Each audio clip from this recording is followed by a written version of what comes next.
Hey everyone, what's up and welcome along to the first Q&A that I'm doing on my channel, and I'm doing it for 2,000 subscribers. I cannot tell you quite how much that means to me. An absolutely incredible achievement. I never actually realistically saw my channel getting to this point, but I'm so glad, relieved that it has, and I couldn't have done it without all of your support. I wanted to hear from you on this one, so let's get into the questions. First question is, would you have Arsenal win the next 3 Champions Leagues in a row but take away the title of 03-04? Really difficult question to answer that. It would be absolutely great if Arsenal were to win the Champions League, and to do it 3 times in a row would be a monumental achievement. But what we did in the 2003-04 season was so incredibly unique. I can't see another team doing it again, whereas we've still got loads of opportunities to win the Champions League. So in my opinion, I would retain the crown of 03-04. Venga said that he's confident we'll win the Premier League before his contract with Arsenal runs out in 2017. Can you see this happening?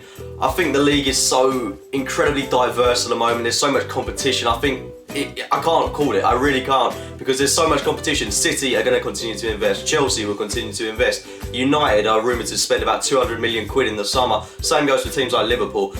I mean, we've got a very complete squad at the moment. I do think that maybe we're 1 or 2 players short, but I think apart from that, we've got a very bolstered squad. I do think that we can compete to an extent. I honestly can't call this one, but I'd like to say that we can go on to win it in those 3 years. Do you think Arsenal will repeat the strong defensive performance they put in at Man City in other big games from now on? I think it'd be absolutely ludicrous if we weren't to continue with the same setup. 2 banks at 4 with Francis Coquelin in the middle. It worked perfectly for us. We defended so resiliently, and we look like such a complete squad, which is something that, you know, away from home in big games we've absolutely crumbled, and we've looked like an absolute joke of a team. In this game we look like we had a point to prove, and if we don't continue to play like that, what have we learned from that game against City then? It'd be absolutely ridiculous if we weren't to continue to play like that, and I'm pretty confident that we will do. What made you become an Arsenal fan? First of all, I live in London, so that's the real main thing, but mainly on my dad's side of the family, they date back to Gooners for absolutely ages. My granddad was an Arsenal fan, my great-granddad, my great-great-great-granddad, so on and so forth, all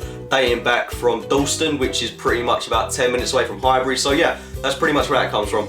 Would you take winning the Champions League in 2006 if it meant winning the league in 2003-04 but not going unbeaten? Yeah, it's a bit similar to the other question, but I think like it's a bit more open in the fact that we still won the league in that 2003-04 season, so there's still an element that we've achieved something there. But I've got to say again, going unbeaten for 49 games, I can't see anyone replicating that. Chelsea tried to do it this season. They stumbled against Newcastle away. They lost 5-3 to Spurs. No, I can't. Who's going to do that again? Realistically, who's going to do that again? We still have loads of opportunities to win the Champions League. In 2006, admittedly, absolutely heartbreaking, one of my worst moments as an Arsenal fan, but we've still got loads of opportunities to do it. Our squad is continuing to improve. I'm confident at some point in the next 10 years or something, we are going to win the Champions League. In my lifetime, I like to think that we will win it. Hope that's a long lifetime, but yeah, I'm confident we'll win it, and certainly I would remain unbeaten in that season. Where do you think we'll finish this season, presuming we sign Gabriel? Well, as Gabriel's just been announced, I think it's fair to say that he's going to bolster our defensive situation. He's a player likened to Laurent Koscielny in terms of pace, height, agility, that kind of thing. I think that those two could perform, quite frankly, a really good partnership together. So I'm excited to see how he's going to perform in an Arsenal shirt. I think he'll certainly be a great benefactor to us. I think realistically we'll finish 3rd this season. I'd like to say 2nd, but I think at this time, at the end of January, it's pretty hard to call that. I'd like to see how City perform when they've got Wilfried Bony in the side, etc. I do think at a point they might start to crumble away. I mean, they're starting to do that now, losing to Middlesbrough, losing to us. They might crumble away a bit more at some point. We can regain some points on them, but realistically, my head says 3rd, but my heart says 2nd. Your dream signing for next season? Quite a few signings that I'd like to see come into Arsenal. First of all, I'd like to see Varane come in. I think he's a quality player, but considering we've signed Gabriel, not the most realistic of one. Karim Benzema, I think he's a quality player, or Lacazette. Those would probably be the players that I'd preference, and certainly the players I'd like to see in an Arsenal shirt at some point. Is Alexis Sanchez the best player in the Premier League? Yes. Your responses to the Arsenal critics? To be honest, every team has their critics, but I think Arsenal, especially in the media, especially in the Daily Mail, we get slaughtered by the tabloids, and I think there is always going to be a biased agenda against Arsenal. Alan Hansen, people like that, always talking us down on programmes like Match of the Day. I don't think we're ever going to get the credit that we deserve, but that's the media, that's the tabloids, that's the British media for you. To be honest, I don't really pay too much attention to it. If we're winning games, then I don't care what they've got to say. What kind of music are you into, James? Yeah, so my name's James. That's a fun fact you probably didn't know about me. Music I'm into, Ed Sheeran, Eminem, The Killers, Macklemore, all that kind of stuff. Which player do you see as our future captain?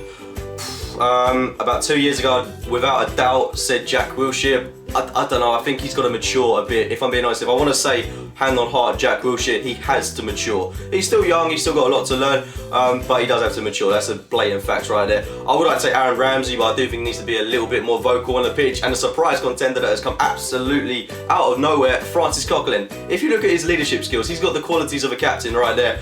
Obviously that one's, I'm drawing it out of the hat right there, but it's a difficult one to call. I mean, it's a big call for Venga. Personally, I think it's going to go to Jack Wilshere, if not Aaron Ramsey. But it's an exciting one to see. My preference would, I'm edging towards Jack Wilshere just because I think the guy bleeds Arsenal through and through. So that's probably who I'd go for.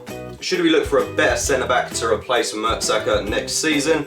I think bringing in Gabriel, like I've already said, I think he's going to perform such a solid partnership with Koscielny.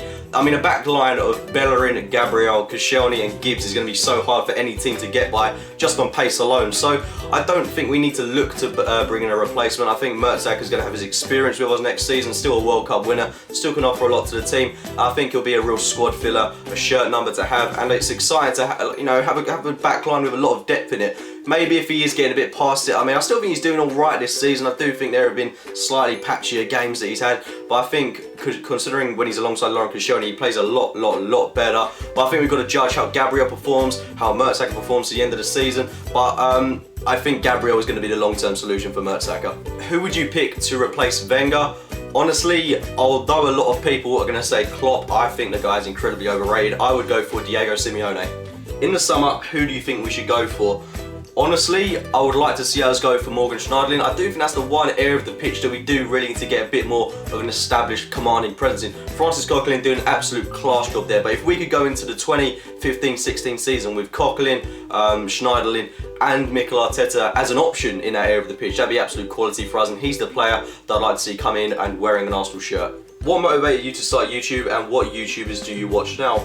A lot of things really kicked it off for me on YouTube. First of all, I made a video after the 5-2 victory over Spurs. I was feeling ecstatic after that game, and I just thought it's kind of just the best way to get rid of my feelings following that victory over Spurs.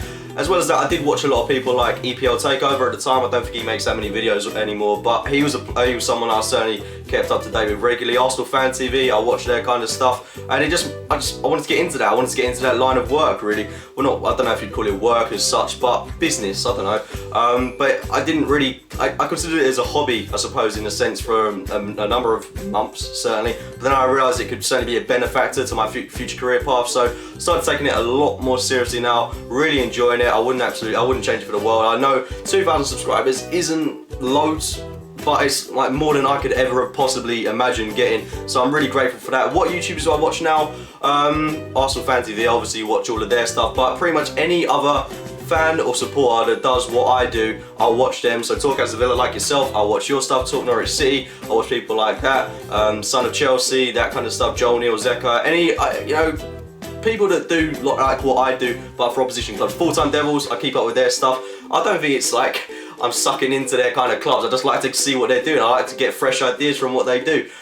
Certainly, it keeps me motivated watching stuff like that, and it's just that's the kind of stuff I watch. I mean, I do watch my fair share of cat videos, that kind of garbage, but that's pretty much what I watch. If you had 50 million to spend in the summer, who would you sign?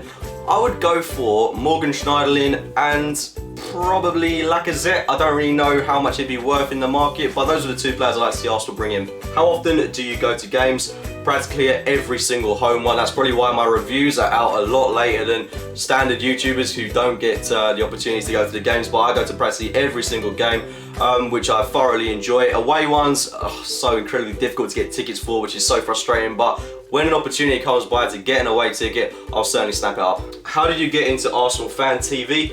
In 2013, really, we kind of started conversing over Twitter, that kind of stuff. They noticed my channel, I noticed their channel, we started talking a lot more. Robbie got my number, we got into contact, we met up during the summer. He basically said to me, do what you do on your channel, but do it for us. I know at the time I was pretty awful at doing videos, and I'm really grateful that they took the risk on me at the time, because it was a big risk. They were trying to get into an established channel. I think I joined them when they were around the 50,000 subscriber mark, and they've absolutely rocketed now. So I'm really grateful to be with them, really grateful for the opportunity, and hopefully it goes on for a lot longer than it has been. What is your best memory of being a Gunner? Honestly, I really do want to say the 3-2 victory over Hull City in the final last year. Absolutely incredible feeling. I don't think I've felt that feeling as an Arsenal fan since I was very, very young. Or if I'm not going to go for that, then Henry's goal against Leeds, being at that game was surreal, so surreal, absolutely incredible moment for me. Certainly a moment that's going to stay with me until the day I die. It's just absolutely incredible feeling, and those would probably be my two best memories. Do you believe that the Premier League should always be the priority for us? Yeah, I do, but that's only because the majority of games that we play in it, it's going to be really difficult to prioritise a cup game. If you play one cup game in, say, December, and then you've got another one at the start of February, how are you going to prioritise that? Because you've got about 5-6 Premier League fixtures in between. I mean, you can't keep players rested for that amount of time. It's very difficult to prioritise them. I do think with sufficient rotation, stuff like that, then you can certainly have an advantage in those kind of games, but it's always going to be very difficult, and in my opinion, the league should always be the priority. Do you think we could win any trophies this season? Yeah, I certainly think that we can go on to win the FA Cup. Who do you prefer, Monreal or Gibbs, or Spina or Chesney, Welbeck or Giroud? I'd go for Kieran Gibbs, David Ospina, and Olivier Giroud at a push, but I do absolutely love Danny Welbeck. If you could influence the decision to move to the Emirates, would you do it? Meaning, would you choose Arsenal to stay at Highbury, or would you see through the change if you were the decision maker? Yeah, I would have definitely gone to the Emirates. Although we have gone through a very, very rough patch where we've been stretched financially, I think that moving to the Emirates in the long term is going to do us the absolute world of good. Clubs around us are going to have to expand or move to new stadiums, and that's going to be very difficult for them financially, and they'll find themselves in a position similar to what we've been in for the past decade or so. So I certainly think that we've done the right thing. We're getting into a successful period now. We've won the FA Cup. We've got a good opportunity to win it again, and I just think it's going to do us a world of good in the long term, and clubs around us at some point are going to begin to struggle. Who do you think is the most underrated player in the Arsenal squad?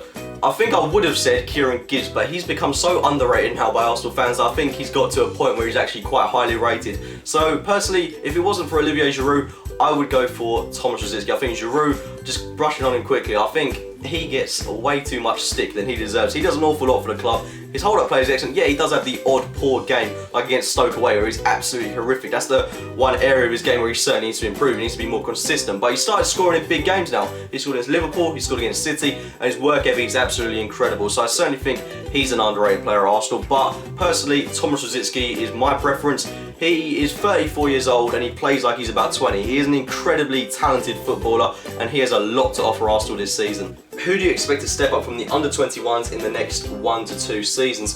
Chuba Akpom, he's certainly a player that I'm very excited to see get more playing time on the pitch. I thought when he came on against Brighton, he was absolute class. Of course, he does have to sign the new contract in order for that to happen. But players like Stefan O'Connor, Semi Ajay, Isaac Hayden, really rate him. I think he's a player that we need to be seeing a little bit more of. But we've got some excellent players in the youth squad. Not forgetting Dan Crowley as well, an excellent player likened to Jack Wilshere. But those are the players I'd like to see come through. I certainly think we've got a very, very promising youth setup. So guys, that's the end of the Q&A. Thank you to each and every one of you to send me in a question. It's been an absolute pleasure getting to read them all out. Apologies if I have missed out your question. I can't apologise enough for that. I did try to fit in as many as possible, and I might try and make this a more regular thing. Comment down below if you'd like to see more of these. Maybe I'll make it a monthly thing, and I will try to answer every single question that you throw at me. But if you've enjoyed the video, give it a like, rate, and subscribe to my channel. And as always, thank you for watching, guys.